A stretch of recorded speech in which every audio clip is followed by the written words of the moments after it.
કેમ કોતરાઈ જઈએ એમ કરીને અમે બેસી જ રહેતા હતા. તો અને આ છે ને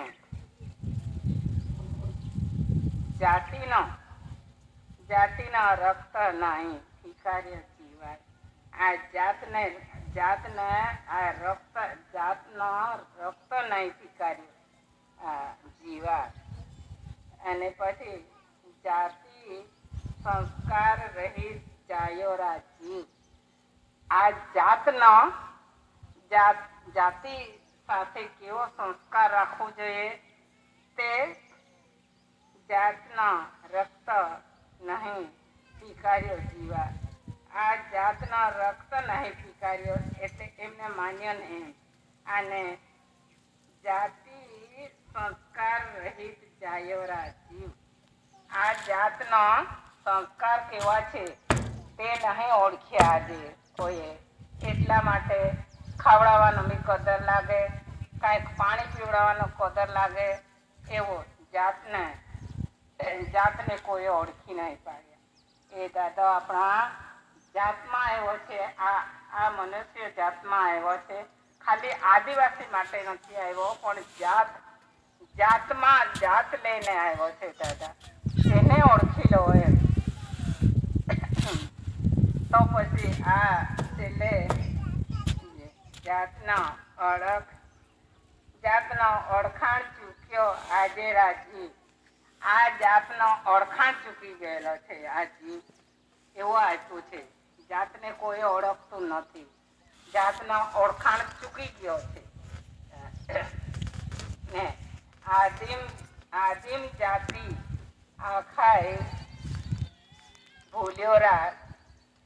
હા, આપણે આદિમ જાતિ હતો તેમાંથી ભૂલી ગયો એમ આખાય છે. ભૂલ્યો એમ ભૂલી ગયો. હું કાંથી આવ્યો અને કોની હાથે રહેવાનો અને કાંઈ તેમાંથી બધો જ ભૂલી ગયો એમ. એવું છે ભાઈ, ઓળખ આપી છે. હા, જાતિઓ દૂધ સુપાવી લેડોરા આજે. જાતનો દૂધ ખાધો તે સુપાવી દીધો એમ. હું ખાઈને મોટો થયો તેનો કાંઈ પત્તો નથી. જાતિનો દૂધ સુપાવી દીધો. આ કણીમાં જ્યારે ઉપરથી એનો બીજ આવે છે અને ઉપરથી પાણી પડે છે, તે પાણી થકી આ કણી મોટી થાય છે અને એ આ કણીમાં દૂધ ભરાય છે. તે દૂધ ખાઈને આપણે મોટા થયેલા છે. તે દૂધ પાછું પાકો થાય તેનો ચોખ્ખો આવે છે, ચોખ્ખો બને છે. નહીં તો પહેલાં દૂધ જ નીકળે છે. તો દૂધનો કાંઈક તો ખ્યાલ રાખશે. કેમ કે આ દાદા સાથે આવેલી કોણી છે. એ શા માટે આવેલી છે તેનો દાદા ખુલાસો કરતા જ હતા. જાતિનો દૂધ સુપાવી દીધો. જે ખાધું છે તે દૂધે સુપાવી દીધો એમ. અને બહારથી આવતું છે. હમણાં તેવું જ કરતા છે ભાઈ. હાલમાં તેવું જ કરતા છે. એમની માં કેથે જવાનો હોય છોકરો, એ બાબા ડબ્બો લેતો જજે. હા કે હું ડબ્બો ભરી આપું. ના જા ડબ્બો લઈ જવાને મને શરમ લાગતી છે. કંઈ નહીં, અમે તો ત્યાં નાસ્તો કરી લઉં, એ તો હોટલમાં ખાઈ લઉં. ને તો કાંઈ જાતના હમણાં તો પડીકા નીકળ્યા છે, પડીકા લઈને ખાઈ લઉં, ડબ્બો નહીં લઈ જાઉં એમ કરીને તે બી જર કરે છે. એમની માં તો કોકડે છે. છોકરો ખાવાનું લઈને જતો તો જ્યાં ભૂખ લાગે ત્યાં ખાઈ લેતો. થારું એમને એમ લાગે છે, પણ પેલો માને તો ને. હમણાં તો જાતના પેલો ખાવાનું તૈયાર મળતું છે તે ખાઈને નીકળી જતા છે. તો પછી આ દૂધ, જે પવિત્ર દૂધ ખાધું છે તે તો આપણે ભૂલી જ ગયા એમ જ આવે ને. અને આ પડીકા ખાવાથી આ દૂધ ખાધું છે તે દૂધ ભૂલી જાઓ, ખરેખર ભૂલી જવાય છે. એવું રાખજો બહેનો. છોકરાને બી આવી કાંઈક તાલીમ આપતા રહેજો. છોકરાઓ, આ નરક વસ્તુ છે, કોણ બનાવતું છે ને કાં બનતું છે, આ તેના પર એટલી મોહ માયા રાખે. આ જે આપણા ચૂલા પર આપણે માતાજી સતો ખાવાનું રાંધી આપે છે તે લઈ જવાના શરમ લાગે છે. એવું છોકરાને બી કાંઈ આ પાછલી પેઢીને બી કાંઈ કહેતા રહેજો. અને આવી સુધરેલી કાંઈ આને સુધરેલી પદ્ધત કહેવાય. હા કે જ્યાં જાય ત્યાં પડી તો લઈને ખાઈ લેવાનું અને પાણી બી જ્યાં મળે ત્યાં પી લેવાનું. એમાંથી આ પવિત્ર કોણી ખાધી છે તેને આપણે ખરેખર ભૂલી જતા છે. તેનો જાતિનો છુપાવી દીધો એમ. જાતિનો દૂધ છુપાવી લેદોરા આજે અને ઓળખાણ ચૂકી ગયો વિજાતિ ધર્મ. ઓળખાણ જે દાદાએ આપણને ઓળખાણ આપી છે તે ઓળખાણ ચૂકી ગયો અને વિજાતિ ધર્મ માની લીધો. એવું એસી મિન્ટ મુદ્રા ચાલેરા ભાવ. આ એસી એ દાદા છે એના મિન્ટ મુદ્રા ચાલે છે. તો આટલું કહીને હું બેસું ભાઈઓ. તો આટલું સમજીને આપણે જીવી જવું જોઈએ. ને આવી ગરમીમાં આજે આપણે એક દિવસ પૂરતા થોડીક વાર એક અડધો કલાક આ તાપમાં ઊભા રહું તો આપણને કેવું લાગશે. અને પછી આ મંડો બી ઉગડી જાય અને ખરેખર આવો સમય આવી જાય તો આ તાપમાં જ ઊભો રહેવાનો કાંઈક સમય આવે તો ત્યારે શું કરશું આપણે. તો આ તાલીમ ખરેખર લેજો અને આપણા દીકરા દીકરીને બી આપજો. આ રીતે આપણે જીવવાનું છે અને આ રીતે રહેવાના છે. આ આપણને દાદાએ ખુલ્લું જ આપેલું છે. ચાલો બધાને હું વિવેક કરું છું.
દાદા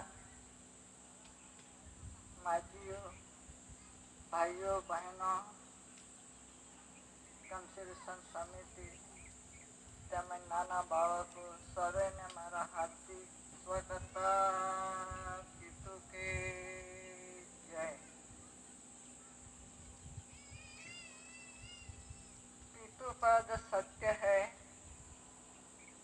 બાપ પદ સત્ય છે. એના સિવાય બીજું બધું અસત્ય છે. આપણે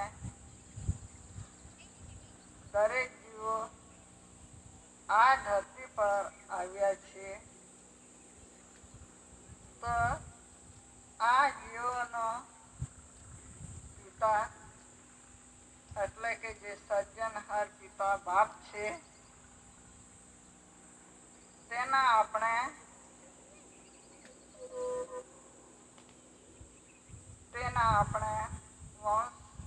વંશાવળી તેના આપણા વંશજો છીએ. તો આ જે બાપનું ઘર છે, બાપનું પિતૃપદ છે, એ બાપના ઘરે આપણે દરેક જીવો માતા પિતાના પવિત્ર કર્મયોગ મિલન થકી આ ધરતી પર આવ્યા છે. તો આપણા આ જે જીવો છે, આપણે જે આપણે બધા જીવો છીએ તે બાપના આધારે બાપની જે રચના છે, રચનાની રચના છે, એ રચના જોઈને આપણે બધાએ ચાલવાનું છે. તો જે આ રચનાની રચના છે એ રચના થકી આપણા દરેક જીવનું જીવન ચાલે છે. આપણે આ જે રચના છે એ જોવાની આપણે કોઈએ કોશિશ કરી નથી. દાદાએ આપણને આ જે રચનાની રચના છે એ જોઈને ચાલવા થકી બાપના ઘરે આપણે જો પવિત્ર શરીર રાખીએ, તન મન અને જે આ વાણી છે એ જો પવિત્ર રાખીશું તો આપણે બાપના ઘરે પહોંચીશું. બાપના ઘરે જવા થકી આપણને શાંતિ મળે. તો દાદા આ રીતે બાપના ઘરે પહોંચ્યા છે રચનાની રચના જોઈને. તો દાદાએ આરતીની અંદર લખ્યું છે આપણને દાદાએ કઈ રીતે બાપના ઘરે પહોંચાય તે આપણને કહ્યું છે આરતીની અંદર. તો પ્રથમ પરમ પિતાને નમો, પ્રેર્યું રચના સંબંધી જ્ઞાન. પ્રથમ પરમ પિતાને નમો.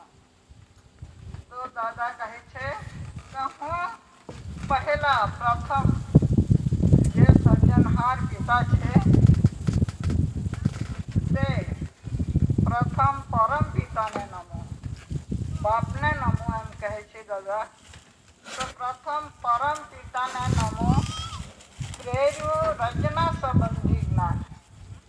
કે મને બાપના ઘરે જવા માટે જે મને પ્રેરણા મળી છે, બાપના પ્રથમ પરમ પિતાને નમો, પ્રેર્યું રચના સંબંધી જ્ઞાન. તો જે સર્જનહાર પિતાએ રચનાની રચના કરે છે તે જોઈને હું બાપના ઘરે પહોંચ્યો છું. તો તેના માટે દાદા કહે છે કે હું પ્રથમ પરમ પિતાને નમો, પ્રેર્યું મને પ્રેરણા મળી છે, બાપના ઘરે જવાનું મને જ્ઞાન મળ્યું છે. આ રચનાની રચના જોઈને તે દાદાને જ્ઞાન મળ્યું છે. દાદાને કોઈએ જ્ઞાન આપ્યું નથી કે કોઈની પાસે દાદા જ્ઞાન લેવા ગયા નથી.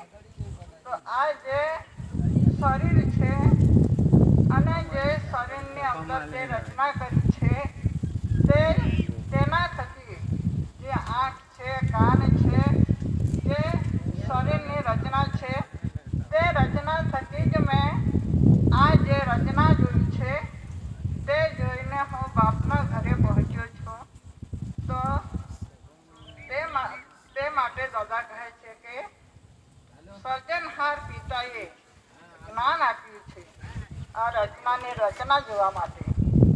તો એટલા માટે દાદા કહે છે આરતીની અંદર કે પ્રથમ પરમ પિતાને નમો, પ્રેર્યું રચના સંબંધી જ્ઞાન. પછી આ જે આરતીની અંદર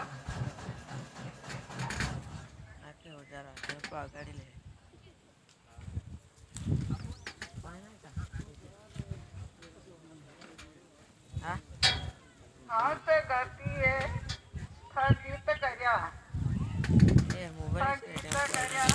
સર્વ સન્મુખી હાથ ગતિએ સ્થગિત કર્યા.